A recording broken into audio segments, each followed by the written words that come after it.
Good morning, everybody, and welcome to another online English lesson. Today's topic is English across the curriculum, Citizenship the European Union. Sigurna sam da već sad na početku vas možda je malo zaintrigirala ova riječ citizenship. Prvi puta smo je susreli u 4. razredu osnovne škole kad smo radili nastavne predmete na engleskom jeziku. Onda vam je to bilo izuzetno teško za shvatiti, danas smatram da vam je to puno lakše.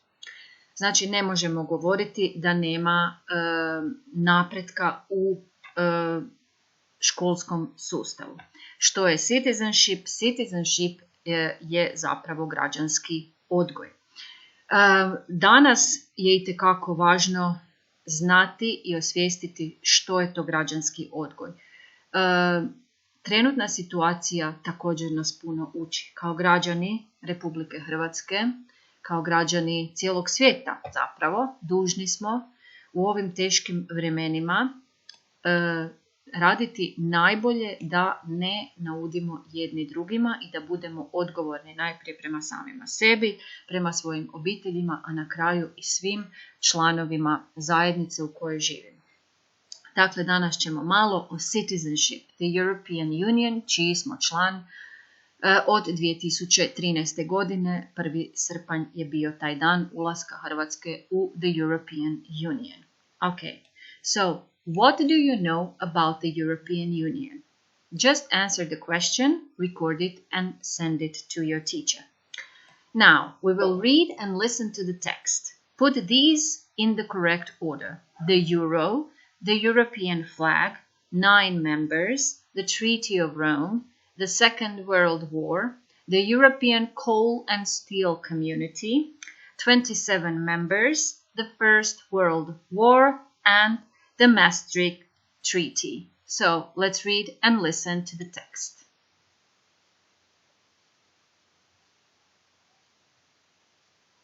Page 65. Exercise 1B. The European Union. In the first half of the 20th century, Europe saw 2 huge wars.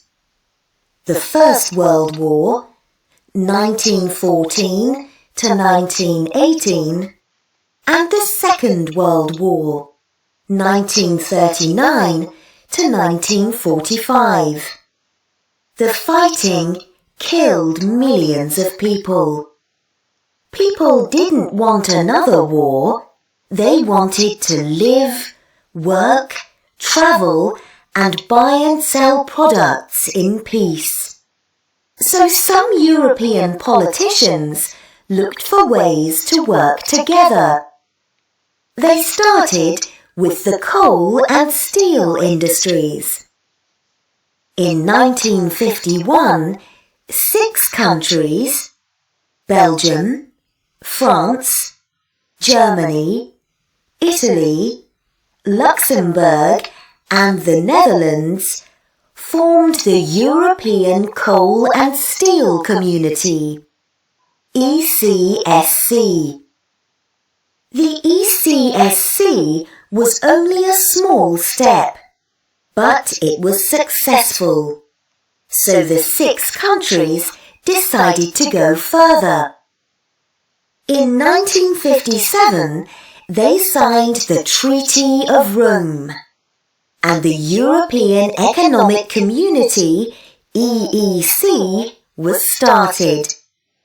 In 1973, Denmark, Ireland, and the UK joined, and they were followed in the 1980s by Greece, Portugal, and Spain. In 1993, these 12 countries signed the Maastricht Treaty, and the European Union was born. Between then and 2007, 15 more countries, mostly in Central and Eastern Europe, joined the Union. It's now the 3rd largest economic area in the world, after China and India. The European Commission, which is in Brussels, runs the EU. There's also the European Parliament in Strasbourg, the European Court in Luxembourg, and the European Central Bank in Frankfurt. The EU has had its own flag since 1986. It's blue with a circle of 12 gold stars because there were 12 members in 1986. The European anthem is Beethoven's Ode to Joy. In 2002, the euro became the currency of 12 EU countries. Some other countries also joined the Eurozone later. The original EEC was just an economic area, but today the EU deals with many other things, including education, culture, human rights, foreign policy, and the environment. People in the EU have different ideas about the future. Some want a closer union so that Europe will become more like the USA. Others want a larger, looser union, where individual countries make more of their own decisions. However, for over 50 years, the EU has helped to bring peace and prosperity to Europe. Okay, so of course that your first task is to take out and translate and make notes for each and every unfamiliar words that you have here in the text. Please, children, be responsible for your own unfamiliar words. So, put these in the correct order. Don't write just numbers as you did, some of you. You're doing everything you can not to write at all. So please, you have to write number 1, the First World War, then number 2 and the word, and so on. Okay? So please pause the video here, do the task into your notebooks after you've taken out all the unfamiliar words from the text, the European Union. Now do this, take a photograph and send it to your teacher. Hope you've done that. Now let's look at the results. So number 1 is obviously, as we have here, the treaty, the First World War. Number 2 is the Second World War. Number 3, the European Coal and Steel Community. Number 4, the Treaty of Rome. Number 5, 9 members. Number 6, the European flag. Number 7, the Maastricht Treaty. Number 8 is the Euro. Number 9, 27 members. Okay, so try to find out, do a little bit of research, find out what is Croatia's number in European Union. So that's your research task. Now let's look at task number 2. Answer the questions. You don't have to answer them.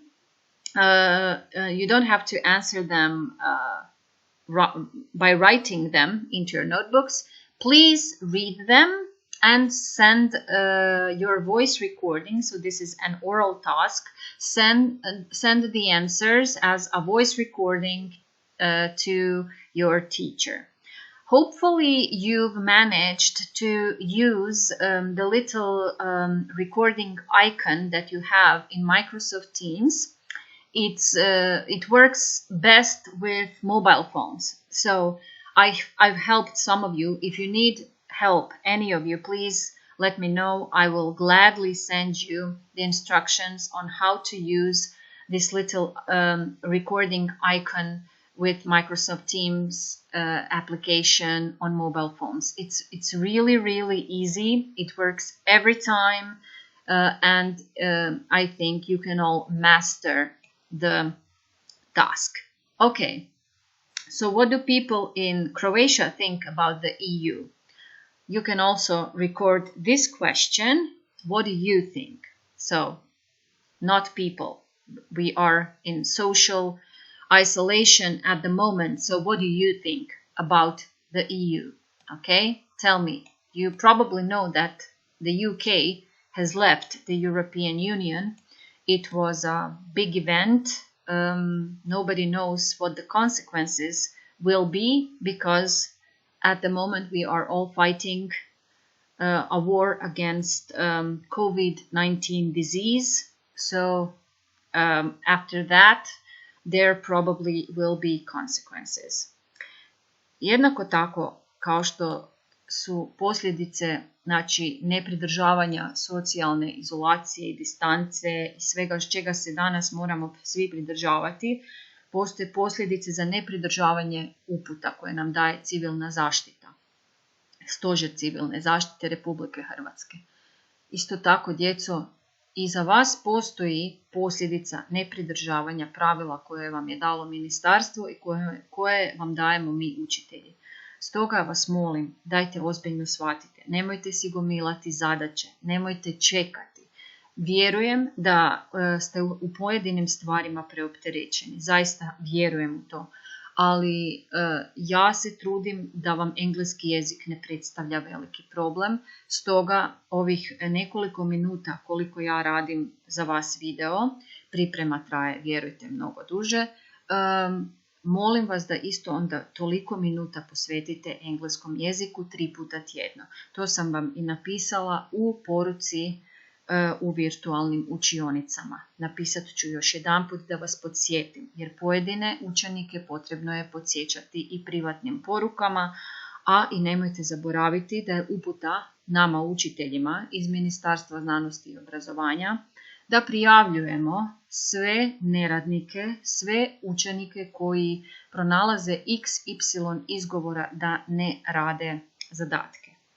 Ujedno, ovako javno, pohvalila bih učenicu Maju Mlinarić, koja je nevjerojatna, sve zadatke radi i brže nego što je rok, radi djecu svaki dan, ne 3 puta tjedno, samostalno traži dodatne zadatke, znači nešto što eto ja u svojoj 17-godišnjoj karijeri još nisam doživjela.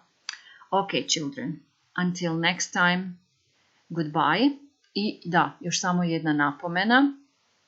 U opisu ovog videa dobit ćete link na jednu aplikaciju, Learning App, koju sam vam izradila i koju ćete riješiti i možete onda fotografirati ili mi samo reći što mislite o zadatku. Dakle, ovako jedan štosan način ponavljanja gradiva. Dakle, obavezno stisnuti link odnosno kopirati link, poveznicu u novi prozor i napraviti zadatak.